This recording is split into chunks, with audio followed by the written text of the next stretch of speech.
Hello, everybody.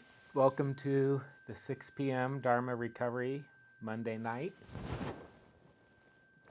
at Soul Center and online. I'm glad to see everybody. Welcome, Maggie.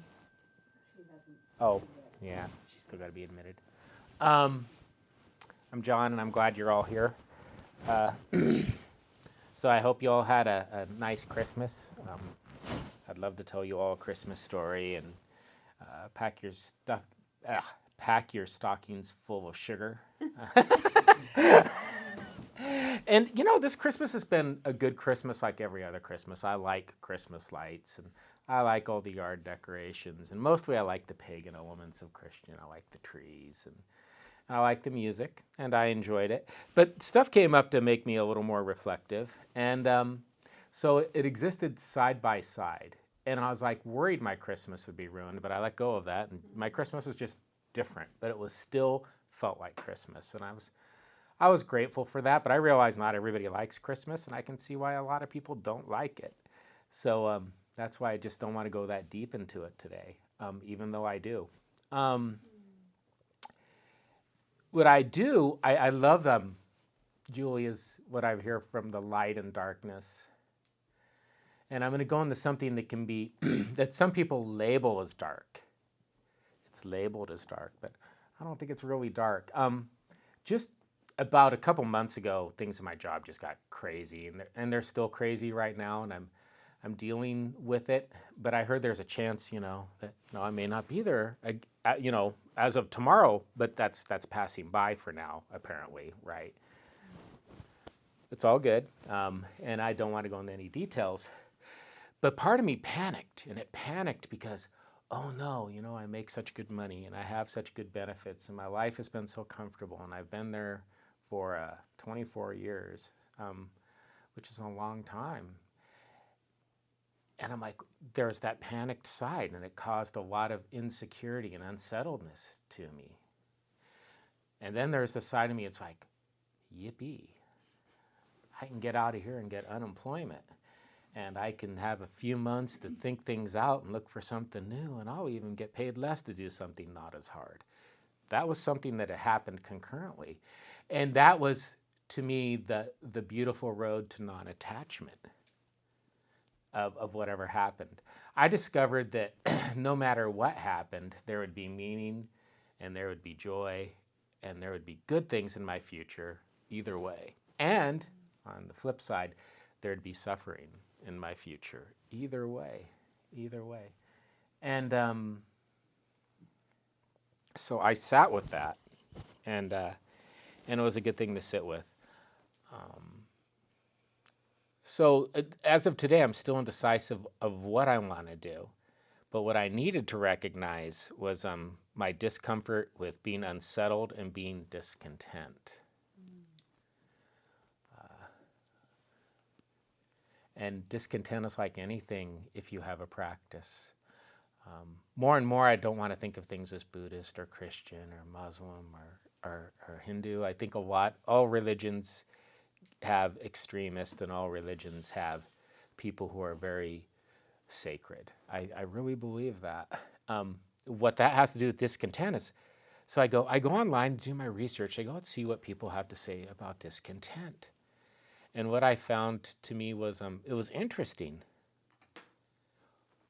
Almost everyone who has any spiritual practice, almost every New Age person, almost everyone who's into Buddhism, hate discontent. They say how discontent can destroy your spirituality, how discontent can, all these things. And to be fair, especially Christians, but it was across the board. People do not like discontent. And I'm just going, okay, can this be a real destroyer of spirituality? And yeah, like anything, if I'm attached to it, if it's really something that I indulge in and let go too far, it can hurt my spirituality. But I feel like if I ignore it, it can hurt my spirituality. I would argue that all great change comes from discontent. I don't want to be addicted to this item, this drug, this process anymore. I don't want to be abused by this group of people anymore. I don't want to be trapped by this set of religious or dogmatic beliefs anymore. That all was discontent with me when I made those decisions. And what I, just looking at it, just over the last few weeks, discontent is not a lack of gratitude. I still feel massive gratitude for the things I enjoy in my life, for my pets, my family, my friends, my spiritual practices, my home, even my job. I feel great gratitude. So discontent is not a lack of gratitude. Disconnect is not an attachment. If I practice right discontent, it's not an attachment. As a fact, my discontent can point to an attachment I have that's not doing me any good. It's just pointing it out. And again, ignoring discontent is there for a reason, and ignoring it, I think, can be dangerous. It's better to be curious about it. I go, what am I discontent about? Why am I discontent? What reasons? What would happen if I change this? Is it a better path if I change it? Just hold it and go with it. And then I go, and for me, I'll be afraid of the changes. So I'll want to, like, again, deny the discontent. And I'm like, no, hold on to the discontent. Why are you afraid of the changes, right? And and curiosity, and that's something I've learned a lot here from people here who talk a lot about curiosity. So I try to be curious when I have those feelings. So that's what's been happening the last few weeks is, all the Christmas music's been playing and all the lights have been on everywhere. And as I drive to work in the dark and drive home in the dark and enjoyed a lot of, company and gatherings. In the back of my head, it's like, once this process starts with me, no matter what I choose to do, something's going to change. Even if it doesn't look like change from the outside, something on the inside is going to change. And that's good. So for me, discontent is not something to be avoided, not something to be averse to, not something to be attached to. And with that, I just would love to just have a basic meditation tonight. So I was thinking that, so I'm going to get it rolling. Thanks for listening to me. Do you know what time it is, Joey? I'm just trying to... Thanks. I'm just trying to keep track of that.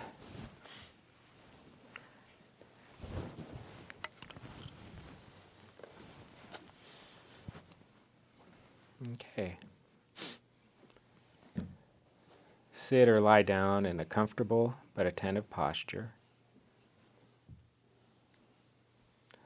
Either allow your body to just sink into the floor or your back to be straight, not rigid or stiff.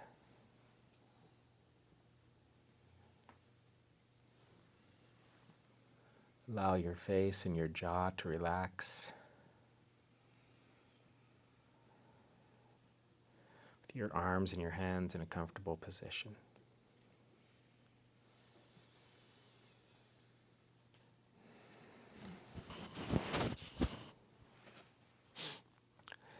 Be attentive to what's happening within your awareness, right here and right now, without judgment.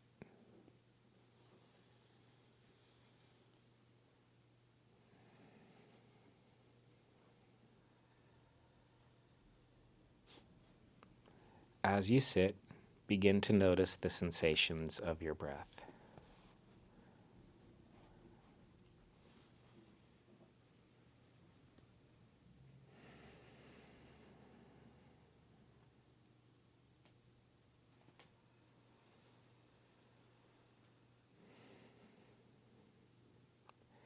Pay attention for a moment to the way your abdomen moves on each in-breath and out-breath, the movement of air through your nostrils, and the slight motion of your chest and shoulders.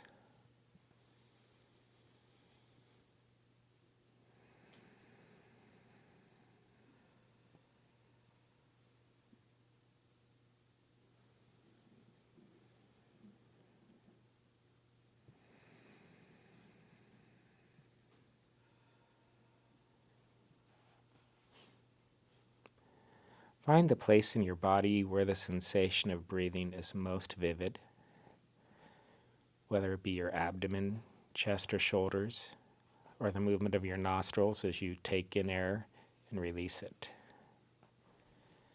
See how aware you can be of your whole cycle of breathing, recognizing that each part of the cycle is different.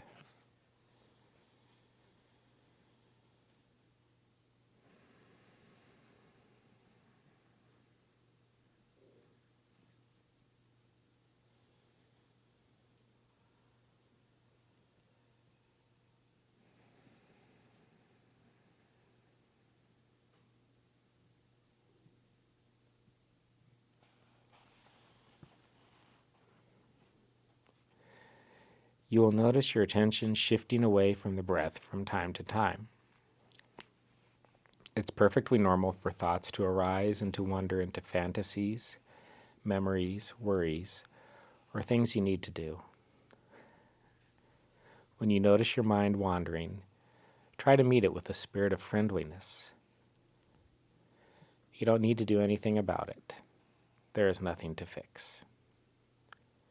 Try to allow yourself to become curious about what it's like to be breathing right now. You'll find that your attention is naturally drawn back to the physical sensations of the breath as it moves through your body.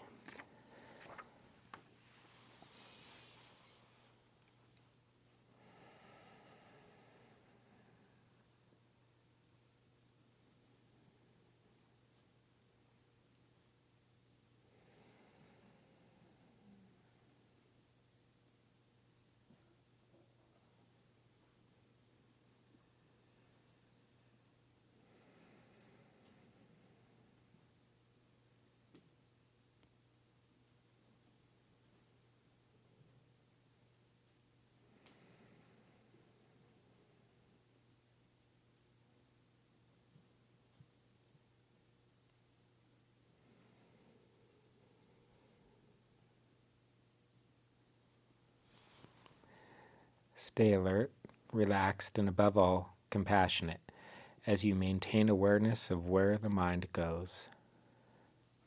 Each time you notice the mind getting distracted or wandering, gently shift your awareness back to the sensations of your breath.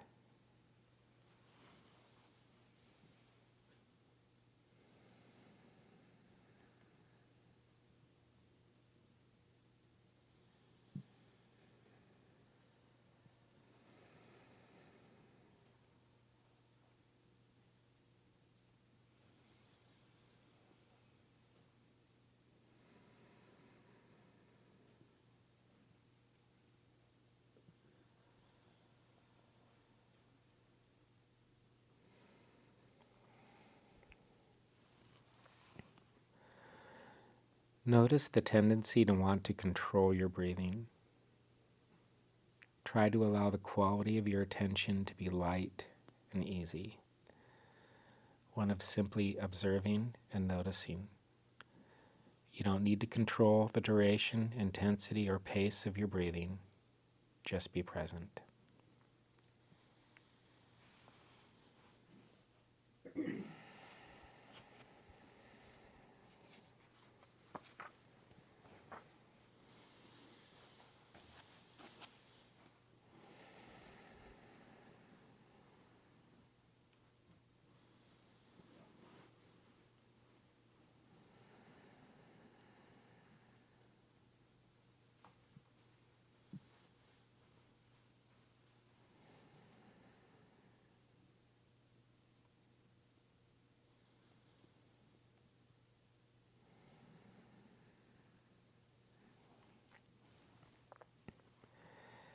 As you meditate, notice where your mind goes in terms of thoughts that may be pleasant or unpleasant, awareness of perceptions, sensations or sounds, or feelings of peace, sadness, joy, frustration, or anticipation. Notice these thoughts and feelings, then return to your awareness to sensation of the movement of your breath.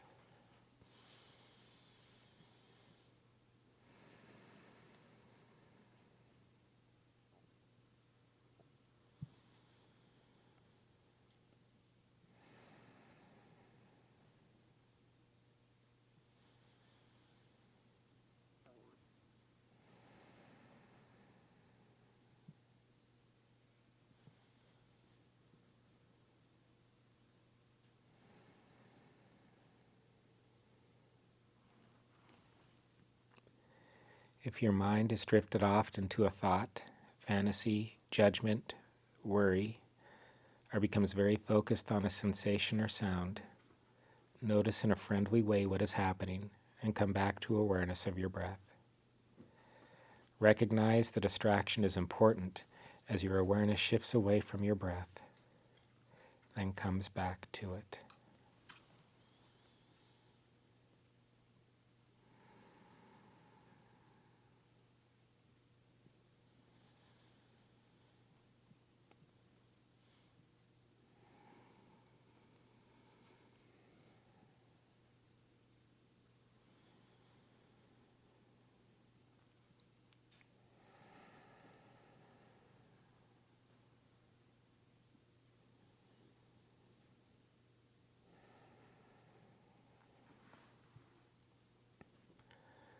Notice how one thought leads to another, then another. In those moments when you get lost in thought or your awareness goes elsewhere, see if it is possible to notice the moment when that change in your awareness happens, when you recognize that your mind has wandered. This is a moment of mindfulness. You can acknowledge yourself for noticing that your attention has gone somewhere else before bringing it back to your breath and in a friendly and non-judgmental way.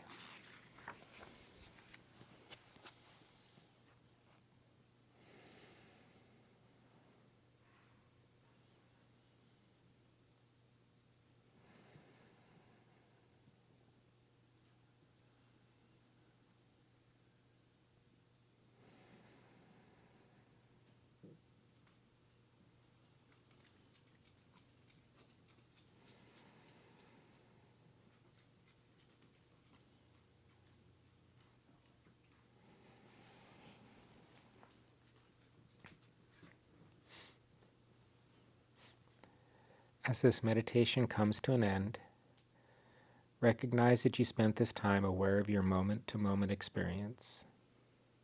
You are building your capacity for opening the senses to the vividness and aliveness of the present moment, and to recognize without judgment how your experience changes.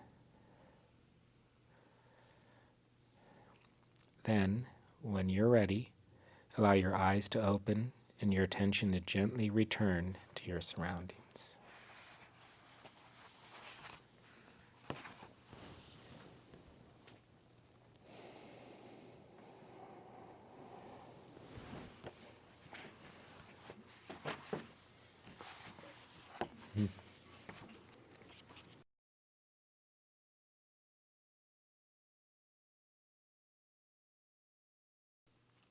We will now close with the dedication of merit. Refuge does not arise in a particular place, but in the space within the goodness of our own hearts. When this space is imbued with wisdom, respect, and love, we call it Sangha. We hope that the pain of addiction, trauma, and feeling apart actually leads us back toward the heart, and that we might understand compassion, wisdom, and change ever more deeply. As we have learned from practice, great pain does not erase goodness, but in fact informs it. May we make the best use of our practice, and whatever freedom arises from our efforts here today, may this be a cause and condition for less suffering and more safety in our world. Namaste.